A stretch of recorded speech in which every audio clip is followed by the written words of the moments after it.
Gabi, Pastor Nanding, si Jessa, magandang gabi po sa inyong lahat. Okay, tayo po ay magpapasimula na sa ating talakayan sa gabing ito. Medyo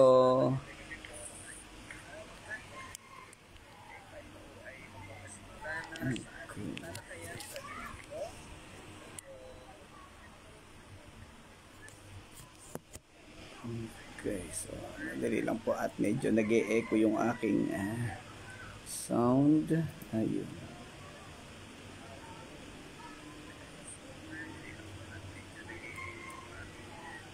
Yan. Okay. Sige po, muli po, magandang gabi po sa ating lahat. Tayo po ay nandito uli sa ating daily live devotion at tayo po ay magpapatuloy sa ating pag-aaral sa Isaiah chapter 36. Yan, so kagabi ay natalakay natin ang verses 8, 9, and 10. And then umabot tayo pala kagabi sa verse 13. So ngayong gabi ay tatalakayin natin simula verse 14, supposed to be ay 14 to 20, pero tingnan natin kung hanggang saan natin matatapos ngayong gabing ito. Okay, samahan po ninyo ako sa ating pagpapasimula. Tayo po ay manalangin muna. Ama naming Diyos, Panginoon naming Ama, maraming salamat pong muli sa gabing ito, sa iyong patuloy na pagsama at pagbibigay ng kaluguran sa aming lahat, pagbibigay ng pagkakataon na kami makapagpatuloy ng pag-aaral ng iyong mga salita. Dalangin namin na ang patuloy na pagsama mo sa amin, sa bawat kapatid namin, sa bawat kaibigan na nakaka-join dito sa gawain na ito. Patuloy mo kaming pagpalain at maunawaan namin ang mga salitang ito at ito po ay mailapat sa aming mga buhay. Pagpalain mo po ang bawat isang magjo-join sa gabi pong ito, ang mga kapatiran namin at iba't ibang mga kasama sa iglesia sa iba't ibang lugar.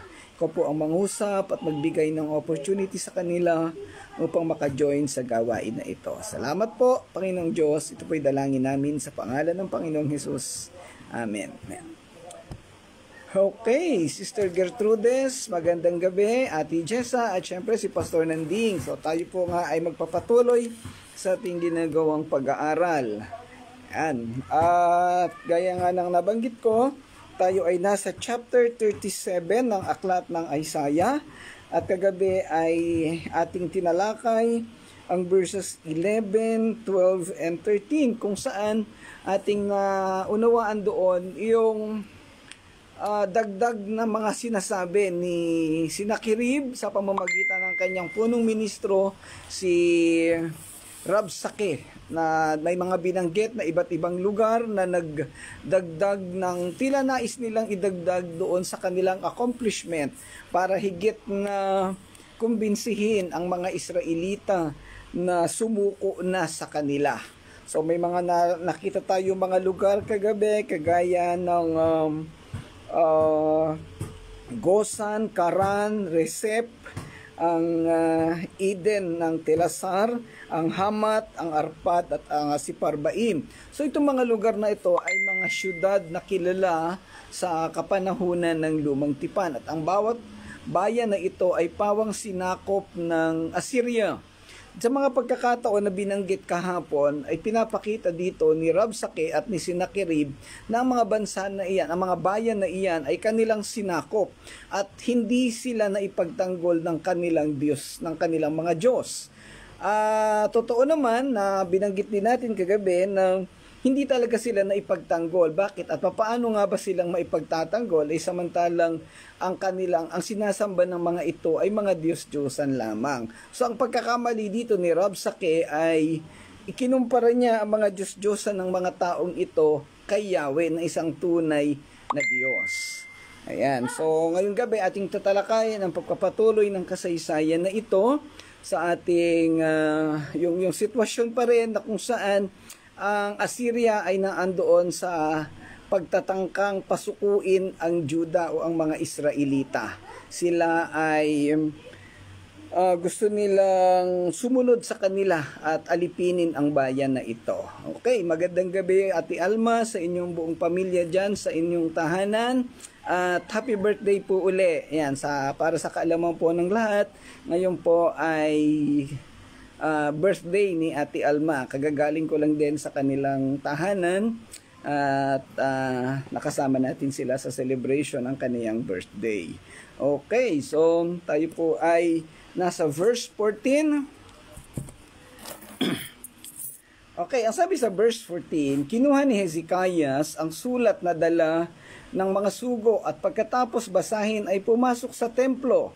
Isinangguni niya kay Yahweh at siya'y nanalangin. So ito yung pagbabalik sitwasyon doon sa panahon na sila ay binigyan ng babala ni Rabsakeh.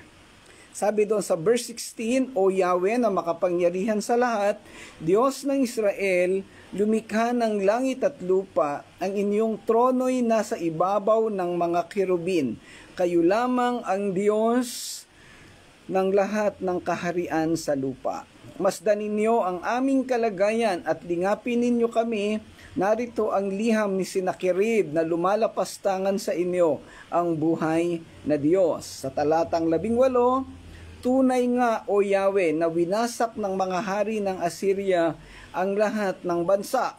Sa verse 19, sinunog nila ang Diyos ng mga ito sapagkat ang Diyos nila ay hindi tunay. Ito yung ating binabanggit nung nakakaraan at kanina rin. Mga bato at kahoy lamang nagawa ng mga tao.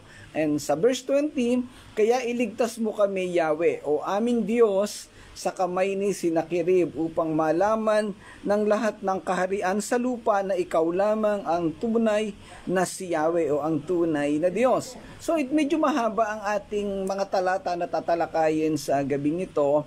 Nagsimula tayo doon sa panimula, yung verse 14, may daladalang sulat sina Eliakim, si Sebna, at saka si Jowa. Ito'y galing kay Sennacherib at ito'y ibinigay nila kay Haring Hezekiah. So yun ang binabanggit doon sa verse 14. Nung matanggap ni Haring Hezekiah ang sulat, nakakatuwa at napakaganda ng una niyang ginawa. Sabi sa verse 15, at siya'y nanalangin. Ayan, so ito'y sumusukat sa matinding pananampalataya at paghingi ng pag-asa ni Hezekiah sa Panginoong Diyos. Simula sa verse 16, 17, ay ito yung laman ng panalangin ni Hezekiah hanggang doon sa verse 18 and verse 19. So ito'y yung panalangin na ito yung pagkahayag ni Hezekiah ng mga ginawa ng Assyria doon sa mga bansa na tinalo nila at sinakop. Yung binabanggit natin doon sa talatang 12, 13, and 14. And then finally doon sa 20, ito yung kahilingan ni Haring Hezekiah sa Panginoong Diyos. Kaya iligtas mo kami, Yahweh. Kaya mahaba ang ating tatalakayin sa gabing ito dahil mahirap putulin itong dahil iisa yung tema at ito isang sistema, ito isang sitwasyon sa panahon na ito ng Judah. Normally, ang ginagawa natin sa talakayan ay verses 3 talata lamang. So, lang itong pagkakataon na to, parang mahirap nating maputol dahil kailangan nating masubaybayan kung ano yung eksaktong mga nangyayari. Ayan, so tatalakayin natin ito. At biyaya ng Panginoon ay matapos natin ang mga talakayan na ito. Inilalarawan ng mga talatang ito ang mga naging tugon at aksyon ni Haring Hezekiah sa mga pananakot ng mga Asyriano. Kaya nga nabanggit natin sa verses 14 to 15, ipinahahayag dito yung tugon ni Hezekiah, yung kaniyang pananalangin. And then 16 to 19, ipinahayag ang direktang salita ng kaniyang mga panalangin. And finally sa verse 20 nga, yung pinakadulong kahilingan ni Yahweh, pahilingan kay Yahweh na nagsasabing iligtas mo kami. So ito'y sumusukat ng pag-asa na tanging sa Diyos lamang matatagpuan. Magandang gabi, Sister Irene. Salamat sa iyong pag-join sa ating talakayan sa gabing ito. Sa mga talatang ito, kinilala ni Hezekias ang kapangyarihan ng Diyos. Ipinahayag ang kanyang pagkabalisa at nanalangin para sa kaligtasan na idiniin ang kaluwalhatian ng Diyos sa buong mundo.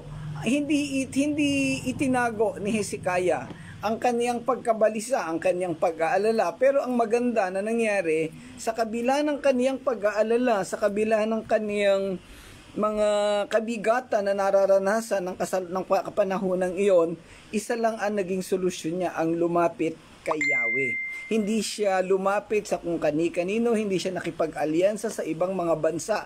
Sa halip, napakaganda ng kaniyang ginawa doon sa verse 15, siya ay nanalangin. Nawa tayong mga mananampalataya sa mga panahon ng kagipitan at mga sitwasyon na hindi natin maunawaan kung anong mangyayari sa atin. Nakakaranas tayo ng mga kabigatan at mga problema at mga pait sa buhay. Nawa ang maging tugon natin sa mga bagay na ito ay kagaya ng tugon ni Hezekiah, ang pananalangin o ang paglapit sa Panginoong Diyos. So, nakita natin dito ang kaniyang mga sistema, ang kaniyang paglapit sa Panginoon. Ating unawain ang mga mahalagang bagay na dapat pa na makita natin at nangyari sa sitwasyon na to. So, una nga yung sinasabi natin na paglapit sa Diyos sa panahon ng krisis. Ang agarang pagtugon ni Hezekiah sa isang krisis ay hanapin ng Diyos sa panalangin. Sa ating sariling buhay, dapat nating unahin ang pagbabalik sa Diyos kapag nakakaharap tayo ng mga hamon.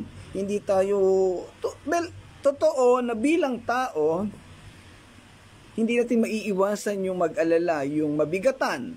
At talaga namang emotionally ay pwedeng tayo ay bumagsak. Bilang tao, meron tayong kahinaan at yan ay nangyayari sa atin. Pero hindi na yun doon susukatin kung ano yung pananampalataya natin. Hindi tayo susukatin doon sa ating pag-aalala, kung hindi susukatin kung paano natin ilalapit sa Diyos o kung kanino natin ilalapit ang ating pag-aalala. Sa ginawa ni Hezekiah na nawa ay matularan nating lahat ay sa Diyos lamang siya lumapit. At ito'y nagpapakita ng kapangyarihan ng panalangin sa pamamagitan ng pagpapalaganap ng liham sa harap ng Panginoon o pagbibigay ng tiwala sa Panginoon. Ipinakita ni Hezekiah ang kanyang paniniwala sa kakayahan ng Diyos na mamagitan. Ang gawang ito ng pananampalataya ay nagpapaalala sa atin ng kahalagahan ng pagdadala ng ating mga alalahanin sa Diyos sa pamamagitan ng panalangin.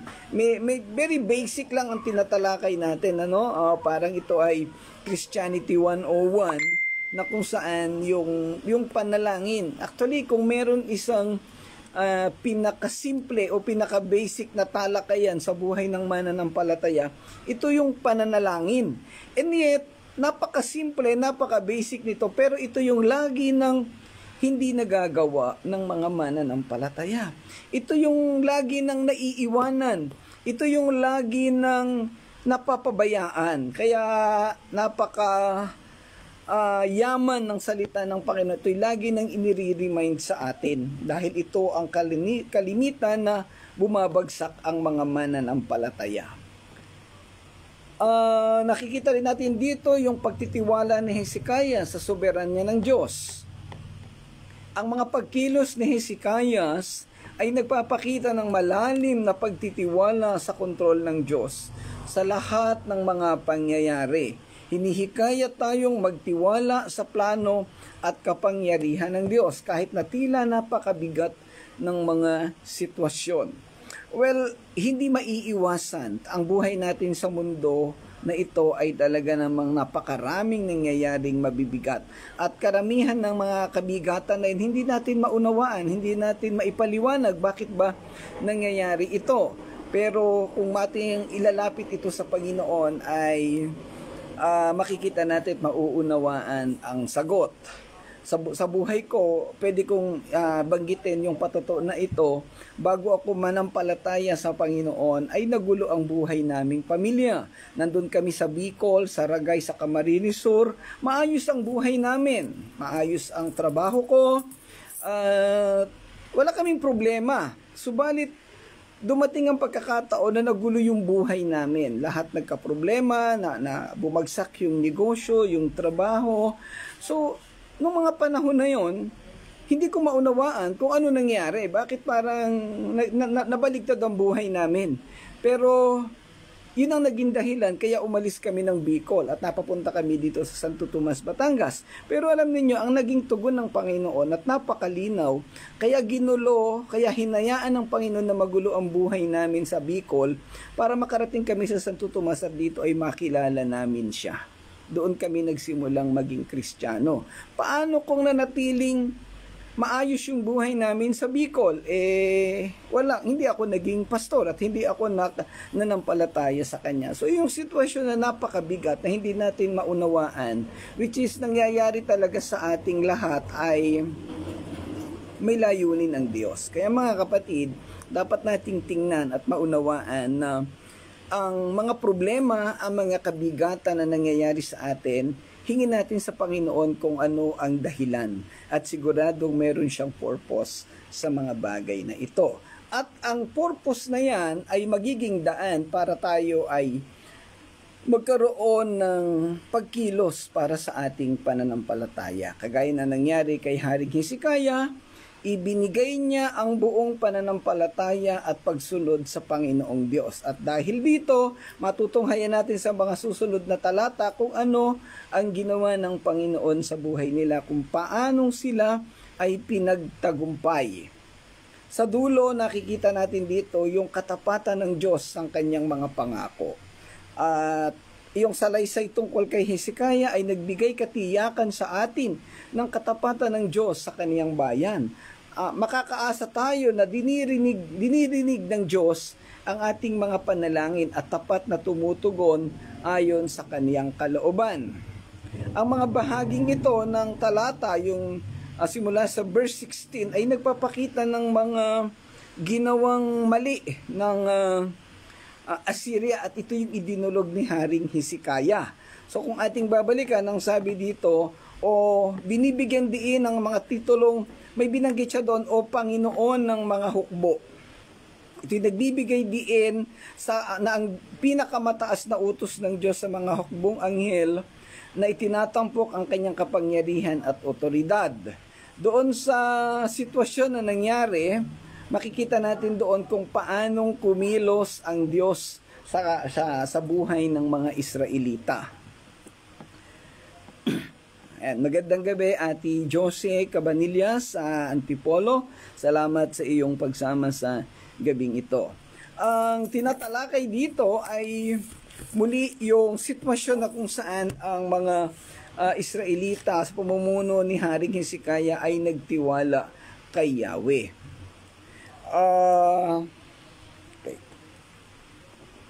Doon sa verse 16, may sinasabi siya dito, O Yahweh, na makapangyarihan sa lahat, Diyos ng Israel, lumikha ng langit at lupa, ang inyong trono'y nasa ibabaw ng mga kerubin. Kayo lamang ang Diyos ng lahat ng kaharian sa lupa.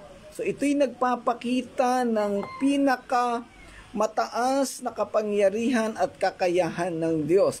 Dahil siya ay tinatawag na Panginoon ng mga hukbo, siya ang may titulong pinakamakapangyarihan sa lahat, makasigurado na makakaasa tayo sa Kanya. Ang talatang ito ay nagpapahayag na ang Diyos ang pinakamataas sa lahat, at dahil siya ang pinakamataas, kinakailangan din nating ipahayag ang pinakamataas na papuri at pagpaparangal sa Kanya. Mapapansin natin yung panimula ng panalangin ni Hezekiah. O Yahweh na makapangyarihan sa lahat, Diyos ng Israel, lumikha ng langit at lupa, ang inyong trono'y nasa ibabaw ng mga kerubin. Kayo lamang ang Diyos ng lahat ng kaharian sa lupa. Ano ang isang bagay na dapat nating makita dito? Sa kabila ng matinding pangangailangan at kabagsakan ng damdamin at pag-aalala ni Hezekiah, hindi niya inuna yung kahilingan o yung paghiling ng mga bagay na para sa kanya. Sa halip ang inuna niya ay yung pagpupuri at pagbibigay ng karangalan kay Yahweh. Inihayag niyang lahat kung ano yung mga katangian ni Yahweh. Sa halip na dumirekta siya sa paghiling, karamihan ng laman ng panalangin natin sa kasalukuyang panahon ay pawang paghingi. Kaya kung maalala natin yung acronym, yung ACTS ng sa panalangin, ang pinakauna yung A, which is adoration. Ipinupuri muna natin ang Panginoon. And then sunod yung C, confession, paghingi ng tawad sa kasalanan. And then ang pangatlo yung thanksgiving o paghingi ng o pagbibigay ng pasasalamat sa Panginoon. At pinakahuli pa lamang yung supplication o paghiling ng ating mga pangangailangan. Magandang gabi, Pastor Claude. Salamat at naandyan ka na. Okay. So, yun po. Napakalagandang bagay na pwede nating maging modelo at halimbawa ang buhay ni Haring Hezekiah. Inuna niya yung pagpupuri, pagbibigay ng karangalan sa Panginoong Diyos. Sino kaya sa atin sa kasalukuyang panahon yung makakapagbigay pa ng papuri sa Diyos sa kabila ng matinding pangangailangan? So pansinin natin ang mga sitwasyon na yan, yung mga salita, o Panginoon ng mga hukbo, Diyos ng Israel, nakaluklok sa itaas ng mga kerubin, hindi ikaw lamang ang Diyos sa lahat ng kaharian sa lupa. Ikaw ang gumawa ng langit at lupa. Ayan, so ito yung adoration. So kahit hindi na natin ito discuss ng isa-isa ng buong detalye, napakalinaw na ito'y naghahayag ng papuri at pagbibigay karangalan sa Panginoong Diyos. Sa talatang 17, ang sabi dito, masdan ninyo ang aming kalagayan at lingapin ninyo kami. Narito ang liham ni Sennacherib na lumalapastangan sa inyo ang buhay na Diyos. So dito pa lamang sa verse 17, humingi o ipinahayag ni Hezekiah ang kaniyang sitwasyon. Anong isa pang bagay na dapat nating makita dito? Alam ni Hezekiah na hindi man niya sabihin ang sitwasyon niya, alam ito ni Yahweh. Minsan hindi natin na kinakailangan sabihin sa Diyos yung eksaktong sitwasyon dahil alam ng Diyos kung ano ang nangyayari sa atin. Ang sabi nga doon sa Matthew chapter 6, bago pa natin maisip ang ating sasabihin sa panalangin, ay alam na ito ng Diyos. At alam na rin ng Diyos kung paano niya tutugunin ang mga bagay na ito. Ayan, sabi niya dito, masdan ninyo ang aming kalagayan at lingapin ninyo kami. Well, ang parira lang ito ay isang pagsusumamo para sa atensyon at intervention ng Diyos. Sinasalamin nito ang sinaunang kaugalian sa silangan ng paghiling. At hanggang sa panahon natin, nais nating direktang sabihin sa Diyos kung ano ang sitwasyon. Bagamat alam natin na alam na ito ng Panginoon. Well, this could be a way, ito pwedeng pamamaraan natin para mahimasmasan ang ating mabigat na damdamin. Lagi nating sinasabi, ang isang bagay para ma-release, para magaanan tayo sa ating mabibigat na sitwasyon, ay sabihin natin kung ano ang ating nararamdaman. Ako, pagka ako'y nakakaranas ng mabibigat na sitwasyon, ang isa sa ginagawa ko ay magsumbong sa Panginoon. Sa mga panalangin, sinasabi ko sa Kanya, Panginoon, ito ang sitwasyon ko, alam mo ito, ayan. Hanggang sa nakaka-release tayo, nakakagaan ng damdamin na mayroon kang pinagkukwentuhan. Kaya kung tayo'y mga mananampalataya at may mabibigat tayong nararanasan sa buhay natin, huwag nating itago. Ang pinaka-epektibong paraan para hindi tayo mahirapan sa buhay natin ay ipahayag natin ang ating nararamdaman. Sabihin natin, i-expose natin ang ating damdamin. Pwede tayong humanap ng mga tao na pwede nating pagkatiwalaan na mapagsabihan ng problema at kabigatan. At kung wala naman tayong makita, baka walang taong pwedeng mapagtiwalaan, sabihin mo sa Panginoon. Sabi ko nga dun sa iba, isulat mo yung iyong kabigatan, o kaya uso naman ang chat, i-chat mo sa sarili mo. Isang bagay yan para ma-release. Kasi pag hindi mo yan na-release, mananatili sa damdamin mo, napakabigat niyan. Bandang huli, aburito ka na. So napaka-importante po dyan. Ngayon dito, sa ating pinag-aaralan, ang pinagsabihan ni Hezekiah ay walang iba kung hindi ang Diyos. At sa huli, may binanggit siya dito na idilat mo ang iyong mga mata, o Panginoon, at tingnan mo kami. Lingapin mo kami, Panginoon. Bagamat alam naman nating lahat na alam na ng Diyos kung ano ang nangyayari sa Kanya. Well, ito ay direktang kahilingan ni Hezekiah para sa Diyos na makita at nagbibigay diin ng paniniwala sa kanyang pagkaalam sa lahat ng bagay. Sumusukat doon sa salitang omniscience na isa sa pinakakatangian ng Diyos at ang kanyang kakayahan na makakita ng mga kawalang katarungan at hamon sa na kinakaharap ng kanyang mga tao. Ito ay tumutugma rin sa awit 34 verse 15 na tumitiyak sa mga mananampalataya na ang mga mata ng Panginoon ay nasa mga matuwid. Ang imahe ng Diyos na nagbukas ng kanyang mga mata ay nagmumungkahi ng aktibong pakikipag-ugnayan sa mundo na naiiba sa mga Diyos-Diyosan. So dito pa lang sa sitwasyon na to, makikita natin yung pagkakaiba ni Yahweh dun sa mga Diyos-Diyosan sa paligid ng kapanahonang iyon. Dahil ipinapahayag dito ni Hezekiah sa pamamagitan ng kanyang pananalangin na ang Diyos ay makapangyarihan at ang Diyos ay kayang gumawa ng mga bagay, kayang makita at maunawaan ng Diyos ang ating sitwasyon. Kaya sa ating buhay bilang mananampalataya o kahit bilang ordinaryong tao, huwag nating kakalimutan na may Diyos na pwede tayong lapitan sa mga panahon ng ating kabigatan, sa mga panahon ng ating pangangailangan o mga kalungkutan o may mga dinadalang mabibigat na pasanin. Yan. Sa talatang 18, sabi dito, tunay nga, O Yahweh, na winasak ng mga hari ng Assyria ang lahat ng bansa. Well, sabi dito, ito yung mga key points. Tunay, O Panginoon. Tunay nga, O Yahweh. Ang paniralang ito'y nagsisimula sa isang pagkilala sa katotohanan at katapatan sa panalangin. Sinasalamin nito ang malalim na pagkilala sa soberanya ng Diyos at ang realidad ng sitwasyon. Ang paggamit ng O Panginoon ay nagpapakita ng matinding pagtawag. Alam mo yung salitang O, parang may diin, no? Exclamation point ang kasunod nun, O Panginoon. Talagang makikita natin yung lalim ng damdamin ni Hezekiah sa pagkakataon na ito. And then sinundan nung winasak ng mga hari ng Assyria.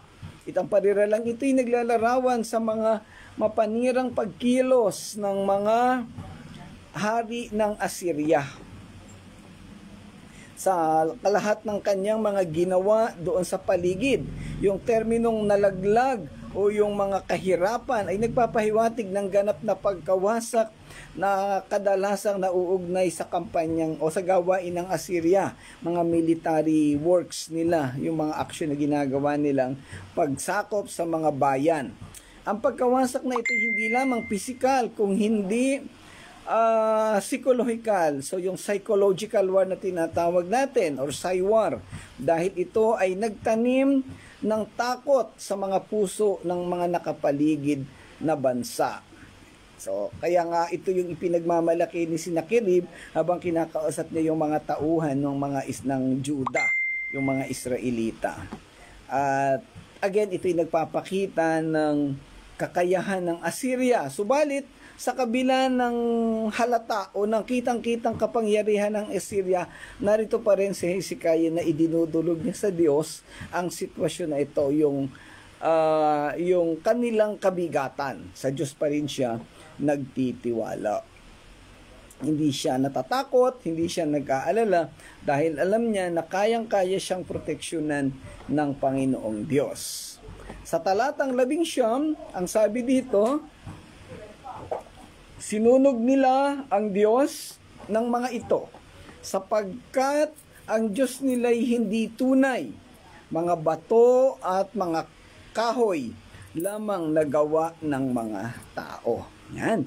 So ito'y nagpapakita muli noong pagpapatunay na ang Diyos ng mga taong ito ay walang kakayahan. Ito ilang beses na nating naulit yung pagkukumpara ni Rabsakeh, ni Sennacherib kay Yahweh sa mga Diyos-Diyosan ng ibang bansa. Na alam naman natin na walang bigat o walang kapangyarihan dahil hindi naman talaga sila kayang ipagtanggol ng kanilang mga Diyos-Diyosan. Malinaw na binanggit ito sapagkat ang Diyos nila ay hindi tunay. Kagaya rin ng mga sinasamba ng mga Diyos-Diyosan ng ibang tao sa ating kasalukuyang panahon. Sa panahon natin, napakaraming mga prosesyon, napakaraming mga ginagawang activities ang mga tao, pero alam natin ang lahat ng iyon ay baliwala at hindi makapagdadala sa kanila sa kaligtasan. Hindi ito tunay na Diyos. Ito ay pawang mga bato, mga kahoy. Hindi natin ito hindi tayo kayang iligtas nito. Magandang gabi, Mark Perez. Salamat sa iyong pagdaan sa ating pag-aral. At syempre si Ate Mel Mabilangan. Salamat Ate Mel kung nasaan ka mang lugar. Matagal-tagal na tayong hindi nagkikita. Ayan. Salamat po sa inyong pagdaan sa ating talakayan, sa ating pag-aaral. Nawa ay magkita tayo sa mga susunod na panahon. Okay, so again, itong talatang 11 may nagpapakita ng kawalan ng kakayahan ng mga Diyos-Diyosan na ipinagmamalaki ni Rabsakeh. At hindi nito kayang tapatan ang kakayahan ng kapangyarihan ni Yahweh, ang tunay na Diyos. And finally, sa talatang 20, ang sabi dito, kaya iligtas mo kami, Yahweh,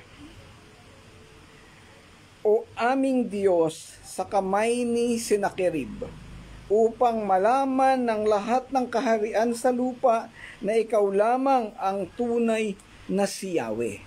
Dalawang bagay ang nais na ipahiwatig ng talatang ito. Una, ipinapakita dito yung pagkapit ni Hezekiah sa kanyang pananampalataya dahil nagtitiwala siya kay Yahweh. At pangalawa, yung pagnanais niya na makilala ng mga tao sa paligid kung sino ang tunay na Diyos. Makilala ng mga tao ang kapangyarihan ng Diyos ng Israel. At sa pamamagitan ng pagkakilalang ito, matakot ang mga tao, sumunod at manampalataya din kay Yahweh. Muli ang talatang ito'y direktang nagpapahayag ng laman at naisin ng mga panalangin ni Haring Hezekiah. Lubhang mabigat ang sitwasyon na nararanasan o kinalalagyan ng hari.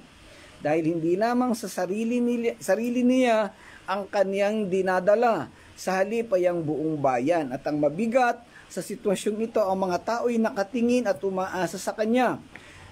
Isang mabigat na sitwasyon ng isang tagapanguna o leader ng isang samahan o grupo. So yan po, no? na lagi nating natalakay ng mga nakalipas na panahon, yung critical na sitwasyon ng mga leader, ng mga tagapanguna. Sa isang maling desisyon ng isang tagapanguna, pwedeng maapektuhan ang buong bayan o yung grupo na kanyang pinapangunahan. Kaya napaka-importante ng pagkakaroon ng maayos na pag-iisip at pananampalataya ng isang leader o ng tagapanguna. Kasi pagka nagkamali, pag naging emosyonal ang leader, mas malaki ang magiging epekto nito. Ito ang dahilan kaya detalyadong isinulat ni Apostol Pablo kay Timoteo ang mga katangian ng pagiging tagapangasiwa. Dahil labis na mahalaga ang responsibilidad ng isang tagapanguna. Doon sa aklat ng unang Timoteo, dinitalya ni Apostol Paul kay Timothy ang kaniyang ang mga makatangian dapat na magkaroon ng isang leader o ang isang pastor o ang isang tagapanguna. At ganun din, inulit niya ito kay Tito doon sa Tito chapter 1 na iniwanan niyang manguna sa iglesia sa Creta. Kaya ito yung nagiging halimbawa natin pag tayo ay tumatalakay o nag-aaral sa katangian ng mga leader o ng mga tagapanguna. alam nating lahat kung gaano kabigat ang sitwasyon ni Haring Hezekiah. Pero dito nakita natin yung pagiging ganap niyang leader, yung maturity ng leader. Hindi siya pabigla-bigla, hindi siya talagang nag-iisip at itinulog niya sa Panginoon ang anumang kanyang magiging desisyon. So yung talatang huli, yung verse 20, ang nilalaman nito ay nagsabi na kaya iligtas mo kami. Yung salitang yon, kaya iligtas mo kami, nagpapakita ng pananampalataya at pagkilala sa Diyos na may kakayahang magligtas. Ayan. At sinasabi pa doon, o ngayon, o Panginoon naming Diyos. Ayan. Siya ay humihingi, siya ay nagpapakita ng lubos na pagtitiwala kay Yahweh. Itong paniralang ito ay nagsisimula sa isang direktang panawagan sa Diyos na nagbibigay diin sa isang personal na relasyon. Ang paggamit ng o Panginoon, again, may diin. Merong ni-stress doon yung sitwasyon. Ito'y sumasalamin sa tipan na pangalan ng Diyos na si Yahweh, na nagpapakita ng pananampalataya at paniniwala at pag-asa ni Hezekiah na kaya siyang iligtas ng Diyos na si Yahweh. And then nandun din yung upang malaman ng lahat ng kaharian sa lupa na ikaw ay tunay na si Yahweh. Ayan. So ito yung testimonial part. Kasi grabe yung sinabing pagmamaliit, panlalait ni Rabsakeh sa Diyos. Pero ito gusto ipakita, gusto ni Hezekiah na bawiin yung mga panlalait na ginawa ni Rabsakeh sa Diyos. Kaya nais niyang kumilos ang Diyos at sila'y iligtas. Ayan, okay. So, again, napakalawak ng talata, pero sa pangkalahatan ito ay lumalarawan o nagbibigay diin sa dalawang bagay. Una, yung pananampalataya ni Hezekiah. Pangalawa, yung soberanya ng Diyos, yung kaniyang kakayahan na nakita natin kung paanong ino-honor ni Hezekiah. Sa ating pagtatapos, nawa itong pagbibigay karangalan ni Hezekiah sa ating Panginoong Diyos ay matagpuan sa ating buhay, sa bawat buhay nating mga mananampalataya. Nawa ay patuloy tayong kumapit, humingi ng pag-asa at gabay at kalakasan sa Panginoong Diyos sa kabila ng anumang mabibigat na sitwasyon na ating pinagdaraanan. Alam natin lahat, dapat na patuloy nating gawin sa ating mga buhay ang pagtitiwala, ang paniniwala, ang pananampalataya. Dahil dapat maging malinaw patuloy sa atin na walang magagawa ang sinuman o ang anumang sitwasyon sa mundo kung hindi aasa o lalapit sa Panginoon. Tanging ang pananampalataya sa Panginoong Diyos ang makapagbibigay sa atin ng tunay at panghabang buhay na tagumpay. Yan lamang, walang iba. Wala tayong ibang magagawa. Kung iniisip mo na ikay malakas, matalino, mayaman, makapangyarihan, o kaya mong kontrolin ang buong mundo, kagaya ng sinasabi ni Sennacherib, well, sa totoo lang, ikaw ang pinakamahinang tao sa mundo dahil hindi mo nauunawaan kung ano ang iyong sinasabi. Pero kung sa tingin ng tao ikay mahina, parang walang kakayahan, pero naandun ang iyong pananampalataya sa Panginoong Diyos, ikaw na ang pinakamalakas na tao sa mundo dahil nang hahawak ka sa totoong makapangyarihan, ang tunay na Diyos. Okay, so salamat mga kapatid. Pansamantala, hanggang doon lang muna ang ating talakayan sa gabing ito. Bukas ay itutuloy natin ang pagtalakay sa mga talatang 21 and probably hanggang 23. Ayan. So tayo po ay magpapatuloy bukas sa mga bagay na ating tinatalakay. Kung meron po kayong mga katanungan o dagdag na kaalaman sa mga talatang ating tinalakay, verses 14 to 20, pwede po kayong magmensahe o magtanong direkta dito sa ating Facebook account o kaya ay doon sa mga komento sa mga video. Maraming salamat mga kapatid sa inyong pagsama. Samahan po ninyo ako muli sa ating pangwakas na panalangin. O manaming Diyos na tunay na dakila, tunay na makapangyarihan at nag-iisang Diyos na kayang gumawa ng lahat ng bagay, kayang kumontrol ng lahat ng sitwasyon sa aming buhay. Maraming salamat muli Panginoon sa gabing ito, sa katatapos naming pag-aaral ng iyong mga salita. Salamat sa mga kapatid, sa mga kaibigan na nakasama naming nag-aral sa gabing ito. Sa kanilang pag-join, Panginoon, naway maunawaan patuloy at maipamuhay ang pananampalataya at pagsunod sa iyo. Patuloy mo kaming pagpalain, Ama, maging yung mga makakapanood ng video namin. Buksan mo po ang puso't isipan ng bawat isa upang patuloy na lumawak ang pagsunod at pananampalataya sa iyo. At gamitin mo pong instrumento ang mga video na ito upang makilala ka ng lahat ng mga tao. Salamat po dakilang Diyos. Ito po ipanalangin namin sa iyo sa pangalan ng Panginoong Hesus. Amen. Amen. Okay. Salamat po sa inyong lahat. Ate Meli, Mabilangan. Kumusta po sa inyong mga anak at sa inyong buong pamilya, kay Mark, siyempre kay Pastor Claude, kay Sister Irene, sa pamilya ni Ate Alma, ni Kuya Bab, ang Ornido family at mga kasama pa dyan sa bahay, kay Sister Gertrudes, kay Pastor Nanding, kay Ate Jessa na nabuhat pa sa Qatar. Salamat mga kapatid sa inyong pagsama, pagpalain kayong lahat ng Panginoon. Magpatuloy lang tayong kumapit at manampalataya at umasa sa biyaya at gabay ng Panginoon. Salamat po. To God be the glory. Bye-bye.